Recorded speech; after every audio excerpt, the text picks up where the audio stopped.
Hello, you are listening to episode 12 of the Gamer Librarian Podcast, the best podcast you can find on this side of the multiverse. I am your host Adrian, and today I will be talking about Summer Game Fest 2023, The Ring by Koji Sukuzi, and more. Afterwards, be sure to subscribe to be notified when future episodes are released, and show your support by liking and leaving a comment. Thank you for joining.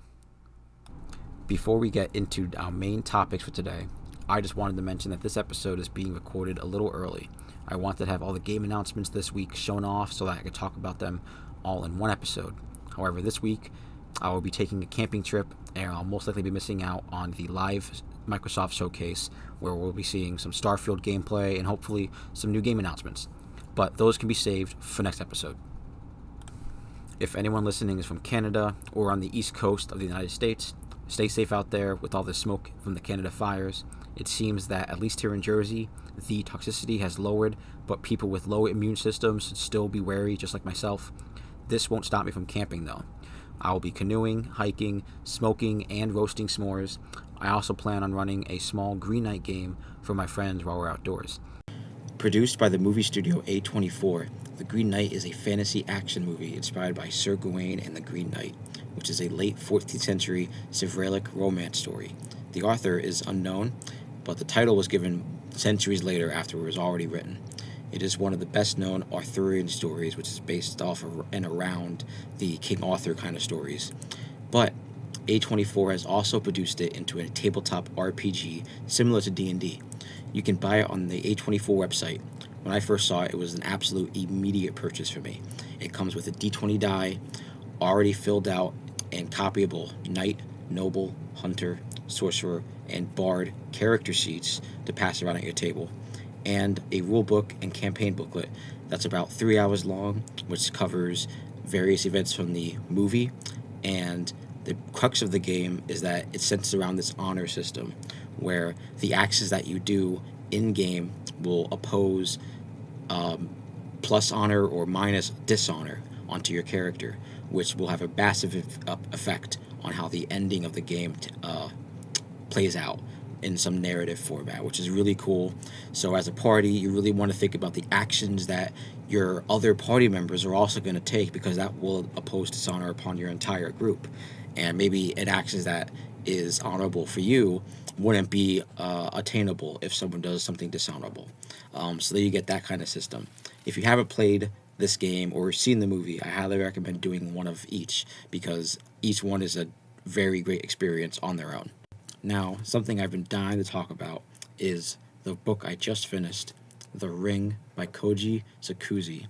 This is a Japanese horror novel from 1991, and it follows Asakawa, a journalist investigating the death of two students and how it involves a mysterious videotape. Now, if anybody who's familiar with the movie adaptations, I'm not going to go too far into spoilers, but you probably already know where this goes. This is a phenomenal read. I mean, it is encapsulating, it is thrilling, and it's a little scary at some points.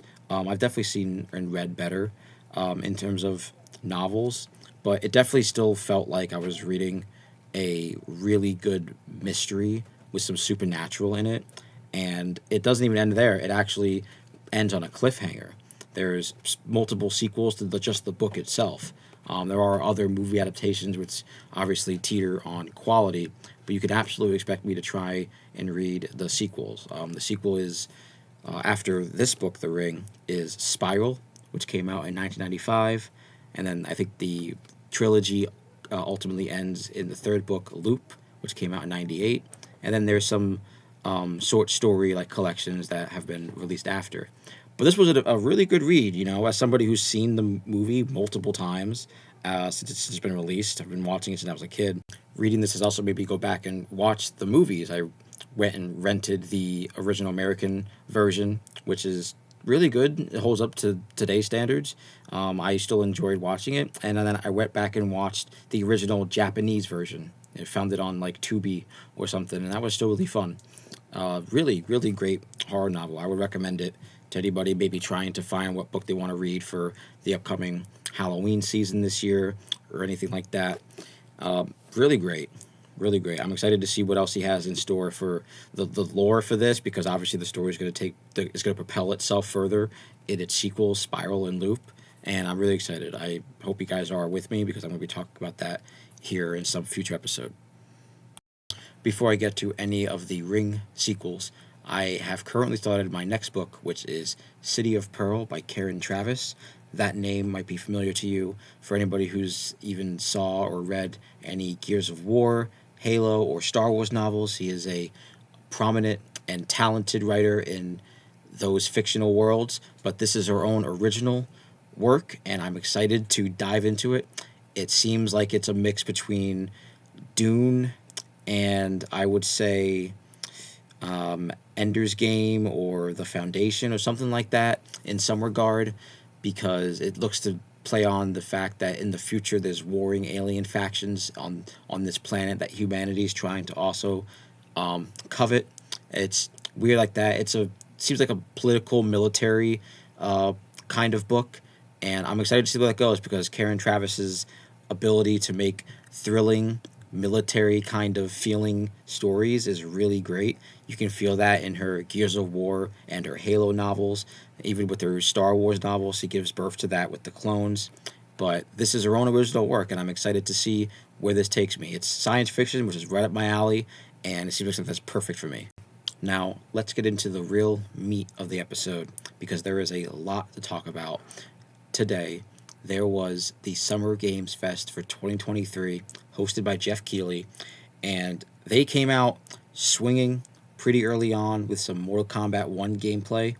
It looks like Mortal Kombat 1 is still 1v1 fighter. It's not like a 3v3 Marvel vs. Capcom or Dragon Ball FighterZ kind of fighting game. It has assist characters, which is just one per player, it seems like for now, called cameo fighters. Apparently at launch, the game is going to have 24 main playable characters and 16 cameo fighters. And I don't expect us to be able to play as the cameo fighters as full characters, but potentially down the line that might change. The story of it takes a full reset. If anybody's played Mortal Kombat 11, you know what I'm talking about. And I'm excited to see where that goes. And this version looks a lot crispier than Mortal Kombat 11. The graphics look much more defined. All the faces look definitely more detailed. And I'm excited to see how it plays. It looks like the gameplay is really, really tight and maybe more open, hopefully, in terms of maybe combos or character expression and that kind of thing. But I'm excited. This is a hard reset for Mortal Kombat, just like they did back with MK9, but now it's MK12. And you know what? I don't care. The numbers don't mean anything. I just want to play as the characters. I want to fight against my friends and do some really cool fatalities. Now, this is certainly turning up to be the year of fighting games, not just Street Fighter 6 and Mortal Kombat this year, but we're also hopefully going to get Tekken 8 releasing this year, and that's going to be really, really great. I'm still trying to learn some Kami combos in FS6, and I'm still going through the story for that game, which is long. It's a lot longer than I thought it was going to be. I think I hit a grind point where I'm a little stuck. The NPC character is definitely a little too strong for my character, but I got up there like level 47, and the mission is about 50. But there's a lot of side quests that you can go and do, way more than I bother trying to do. But I did find Cammy in the story mode, so I got a chance to practice her combos a lot more. And it's still really fun. I'm very excited to see what kind of content they're going to have for MK1 and Tekken 8, especially in terms of single-player stuff. But that's that game. We finally saw it, and I'm very excited. Now, something else that they showed off for the first time was really unedited Alan Wake 2 gameplay. And I'm a big Alan Wake fan. Played the first game. It was one of the first games that got on the 360. And I even played Control, which is great, and the Alan Wake DLC kind of arcade game, American Nightmare. And this game is an instant purchase for me. Day one, I'm buying it on the PS5 or whatever console I have at the time, and I'm going to be buying that. It's going to be immediate play. I hope you guys stick around to see what I think about the game. I'm going to be picking through that. I'll probably play through Alan Wake 1 and Alan Wake American Nightmare at some point before that, just to get the full experience. Now, a secret drop that they put on, or a surprise drop, was a Prince of Persia game. What a revival. Prince of Persia: The Lost Crown comes out sometime in January, and it looks like a action platformer kind of Metroidvania. it looks very interesting. I was never a big Prince of Persia fan myself as a kid, and now there's almost no games for them coming out. And I'm excited to see where this goes. It looks like it's definitely in vein of a kind of remake or reboot that you would see with Metroid Dread. It looks like it has that kind of gameplay, that kind of similar design feel. And we even got another trailer for Nicolas Cage being in Dead by Daylight. That's a game I've tried a few times as a horror fan, of course, but Nicolas Cage being in it is such a surprise, and it's just shocking. I don't know if I'll go and try him out ever. We also even got some new announcement for the Sonic Superstars game, and it's a side-scrolling Sonic game. Those in the recent past have been pretty good in terms of quality and fan acceptance. They seem to be pretty good Sonic games. I was never a big fan of those, at least recently. I'm still trying to play Sonic Frontiers. I think it's on sale right now for like $30, so I'm probably just gonna buy that and maybe play it after I go camping, sometime before Final Fantasy 16 comes out, hopefully. But Sonic's cool. I'm glad that's always coming back. It's sad to see that game's in, kind of limbo with where it's directly going, but it seems after Frontiers and this upcoming Superstars game, it's all on the up and up. So good go Sonic and good going Sega. We also even got a trailer for The Witcher Season 3, which I couldn't really pass through Season 1. I'm a bit of a Witcher fan. I have the books. I've read a few of them. The first few are kind of like short story-ish, and the games are relatively okay. I played more Witcher 3 than I really have the first two, but I still really think those are pretty good games, and The Witcher is a prominent franchise. It's good to see that's still kicking. Now, we also even got a Lies of P announcement for a release date, September 19th, and a demo. Already got it downloaded on my PS5. You can expect my thoughts on it most likely next episode when I get a chance to play it. Something surprising to me was that Warhammer Space Marine 2 has 3-player co-op. I think the first game had 2-player co-op, but I didn't play it, so I can't say for certain. I'm trying to play it when I can at some point before 2 comes out, but I'm going to be getting my friends to play that game with me because it looks crazy. All you do is just shoot and stab and murder things, and I'm all about that. It looks bloody. It looks really, really polished for a Warhammer game. From what I've seen, really, really polished. Like it's almost like more modern, more prominent graphics you see in a AAA game. I'm not sure that's what this game would really be classified as, but it looks like it. It looks like a AAA game. In terms of Warhammer, I've been waiting on Rogue Trader to get a release date, and it seems like I'm just not going to get that because they got the alpha going on still, so we're probably in a year or so, or I think it's a beta. So, most likely maybe a year. I hope not, though. I'm hoping for like a winter kind of release. Now, the last game to talk about for this announcement is a big game to me because I think it is involved in one of the greatest RPGs of all time, and it's just the greatest RPG of the franchise of itself, and that's Final Fantasy VII being remade into its second sequel, Final Fantasy VII Rebirth. If anybody's played the first remake of the game, you know what I'm talking about when it comes to this game because it is a roller coaster. I mean, the sheer plot of this game is already like mind-blowing. Just 1,400 fathoms of cosmos in my brain trying to think about the story for this game. There's Sephiroth trying to come from like the future or the past into this regular timeline. Not to give spoilers, but it is crazy. If anybody hasn't played the original FF7, you absolutely, I think, have to in order to really understand what's probably going on in these remakes.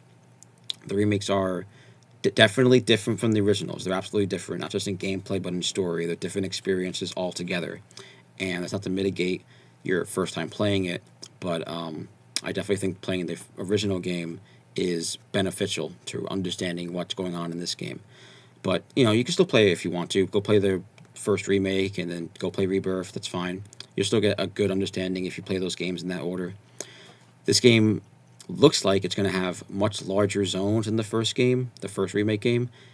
And I think that's really great because a lot of it was pretty pretty narrow-ish, pretty hallway FF13-ish, which I wouldn't say is terrible, but it felt cramped, especially when it came to a lot of the enemy encounters with the smaller minion enemies. Obviously, the bosses are in bigger zones, but the areas felt like constrictive and small when it came to those combat encounters. But it seems like that's going to be not the case here. There's a lot more open areas, much larger zones, and we even get confirmation on team attacks, like cinematic supers you could do with your party companions.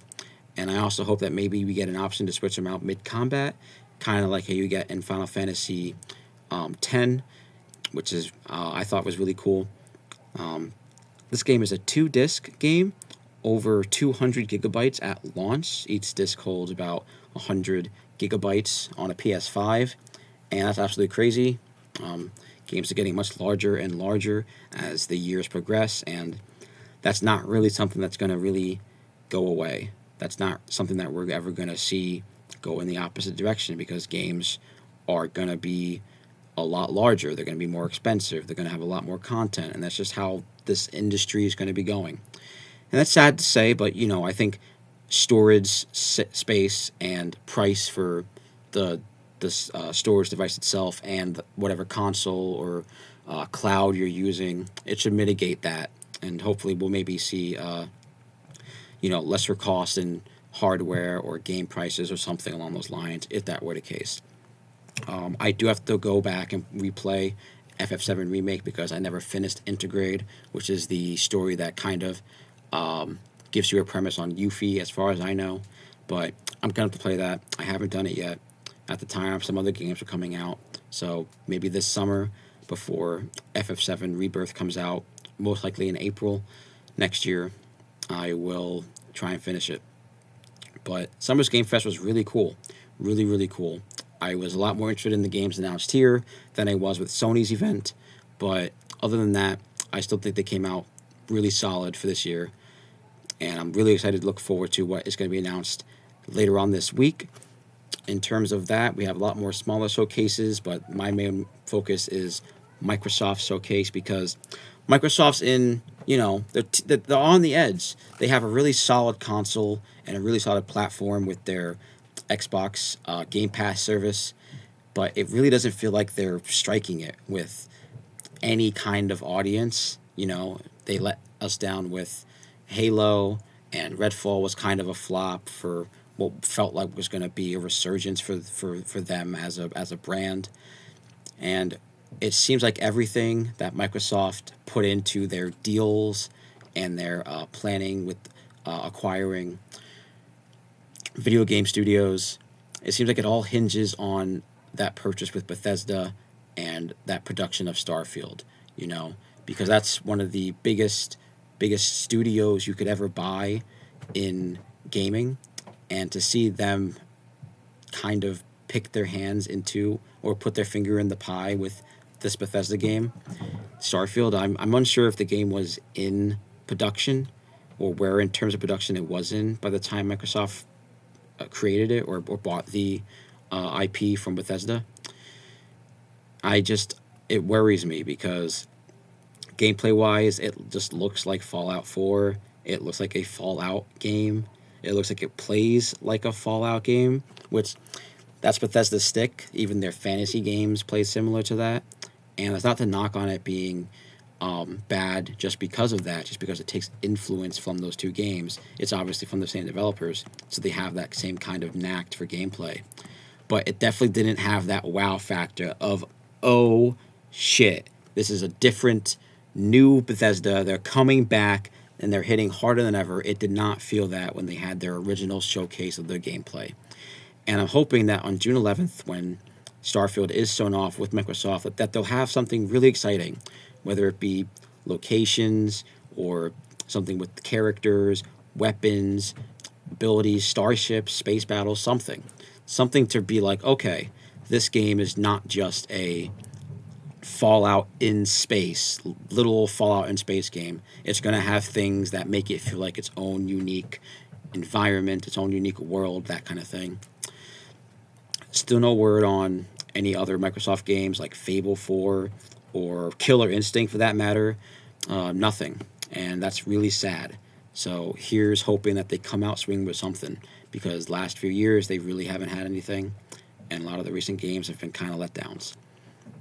Nintendo's still in the dark for what they're doing for this summer.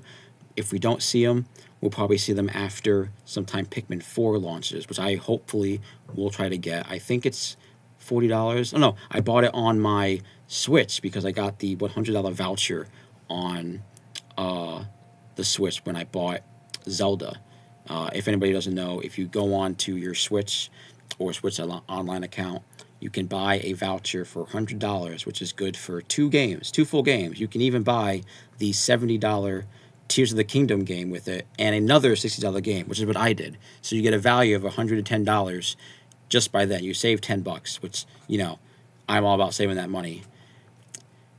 Now, that's going to be about it, I think, for this episode 12 of the podcast. We're getting there. This has been a really fun ride. Thank you for everybody who's been listening. I hope to get the podcast up and running again when I come back from camping and get it going so you guys can hear my thoughts on the Microsoft Showcase when that finally happens and any other gaming news that I may miss. This has been episode 12 of the Gamer Librarian podcast. Be sure to subscribe for updates on future episode releases. Leave a like and comment on what games and books I should talk about in the future. Thank you, and see you next time.